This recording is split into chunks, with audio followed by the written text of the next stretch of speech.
Assalamualaikum warahmatullahi wabarakatuh. Kali ini kita mau ngebahas di dalam pembuatan soal, khususnya ada beberapa teknik atau mungkin aturan-aturan yang berlaku gitu ya. Nah, di sini kita akan bahas, dan ini adalah pengalaman pribadi saya sendiri gitu ya. Jadi untuk diri saya dan mungkin bisa untuk yang lain, untuk guru baru gitu ya. Oke, kita mulai aja ya.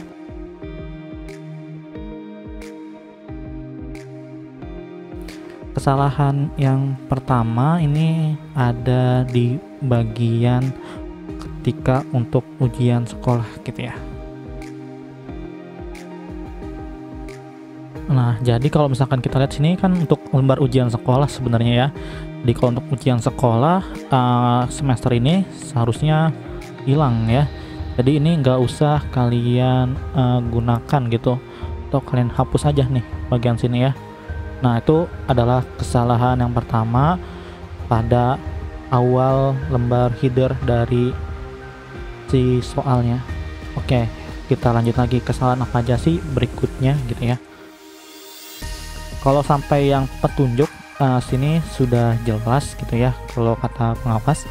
Dan selanjutnya yang menjadi masalah lainnya adalah yang bagian kalau kita melihat sebuah contoh himpunan ya. Kalau misalkan di sini adalah hewan yang bergerak atau makhluk hidup, kan nantinya yang bagian sini juga harus makhluk hidup. Nah, tapi itu bener, saya pikir juga sangat penting. Misalkan kalau kalian mau ganti, ya ganti aja jadi makhluk hidup yang lain, misalkan dengan tinggi manusia 171 atau tinggi orangnya dengan 171 cm gitu ya. Nah, kalau misalkan roda 4 kan itu benda mati gitu ya. Nah, selanjutnya di nomor 8 ternyata ya. Nah, di nomor 8 ini kenapa sih bagian salah ya? Sebenarnya soalnya itu tepat, tetapi kalau kita mengingat untuk manfaatnya dia di kehidupan sehari-hari ya, anak itu masih belum tahu nih untuk proyek pembangunan.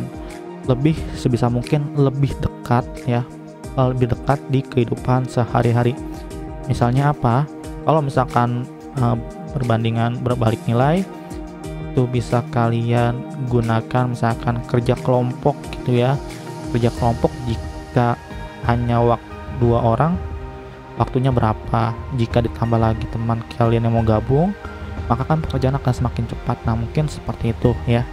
Jadi untuk lebih jelasnya, sebisa mungkin soal itu sangat berada dekat di kehidupan sehari-hari anak gitu ya, agar bisa tergambar dengan jelas. Kalau masih proyek kan masih agak sedikit bingung ya untuk anak SMP, mungkin anak SMA udah bisa gitu. Nah, selanjutnya adalah yang paling penting itu di bagian sini nih. Nah, biasanya kalau kita melihat ini semua pernyataan benar ya. So, kalau ini sebenarnya kalau pernyataan sih sudah benar ya, tetapi kalau kalian lihat sini semua benar, nantinya itu akan salah. Sebisa mungkin mendingan kalian tulis ya seperti ini 1, 2, 3, 4 gitu, dibandingkan dengan kalian menulis semua benar gitu ya. Kalian tulis I1, I2 sampai dan I4 gitu ya, kalau dia benar semua gitu. Nah, itu lebih baik ya. Oke, mungkin cukup sekian ya untuk pembahasan beberapa bagian-bagian yang harus diperhatikan dalam pembuatan soal. Nah, ini penting untuk diri saya sendiri dan mungkin bagi yang melihat video ini. Cukup sekian pembahasan kali ini. Apabila ada kesalahan, mohon maaf. Wabillahi taufiq wal hidayah. Wassalamualaikum warahmatullahi wabarakatuh.